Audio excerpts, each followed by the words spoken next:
હાય, કેમ છો? હેપી ઉત્તરાયણ. ક્યાં છે મમ્માજી પપ્પાજી? પ્રણામ કરું છું એમને. મા બાપને કોઈ દાડો પ્રણામ શબ્દ કીધો હોય ને તો હરામ છે. આ છોડીઓ સગાઈ પછી ક્યાંથી આવું બધું શીખી જાય છે. આવતી સાલ તો ઉત્તરાયણમાં તમે અને હું સાથે હોઈશું. આવતી સાલની ઉત્તરાયણ પહેલાં તો જમાઈનો લગ્ન કરવાનો બધો અભરખો માર છોકરીએ ઉતારી કાઢ્યો હશે. 100%. આઈ નો તમને લસણિયા બટેકાનું શાક બહુ જ ભાવે છે અને તમને ભીંડા નથી ભાવતા. યસ, મેં બધી જ વસ્તુ તમારી ચોઈસની મમ્મીજીને પૂછી લીધી છે. હરામ, જો આમાંથી એક શાક આને બનાવતા આવડતું હોય ને તો ભરેલા મરચાં ખાવાના જ આ જીવન આ લોકોએ. અમે તો અમારું વાવાઝોડું સોંપીએ જ. દીદી આવવાના છે ઉત્તરાયણ કરવા. How sweet. અને પેલો ઢબુડો શું કરે છે એમનો?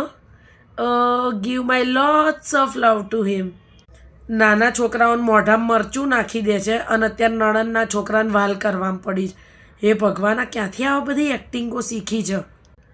તમે પ્લીઝ મારા માટે સ્પેશિયલ કોઈ ગિફ્ટ ના લેતા. મારી પાસે ઓલરેડી બધી જ વસ્તુઓ છે. ઓકે, પ્લીઝ, તમને મારા સમ. આનો મતલબ એમ છે કે બાપે આપેલું હજુ તો તિજોરા ભર્યા જ છે, ખાલી ત્યાં પછી ઉતારો ટકો મુંડો કરે.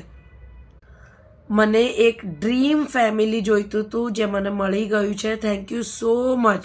અને મને તો હમ સાથ સાથ હે અને મેને પ્યાર કિયા જેવો પરિવાર જોઈતો હતો જે મને મળી ગયો તમારા કારણે. આનો મતલબ ત્યાં જઈને પછી આવી ઓરિજિનલ બિંદુ બનશે. હા, બાકી ત્યાં સુધી હેડાએ રાખો. શું કરે છે મારા પ્યારા દેવરજી, મારો નાનો ભઈલો? આપો તો એમને ફોન. પ્યારા દેવરજી અહીંયા આગળ પોતાના હગ્ગા ભાઈ જોડે કૂતરા બિલાડાની જેમ બાજે છે અને પેલા ચાર રસ્તે ઊભા રહે ને એવી ગાળો બોલે છે.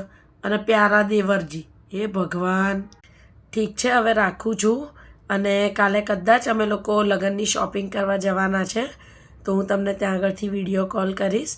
તમે જે પણ કહેશો એ સરપ્રાઈઝ સાડી હું મમ્મીજી માટે લઈ રહીશ. ઓકે, આનો મતલબ એને સરપ્રાઈઝ આલવા હું મારા બાપનો ટકો કરે. ટૂંકમાં 9 દાડા. આ 6 મહિનાથી વધારે પ્રેમલી ચાલવા નહીં.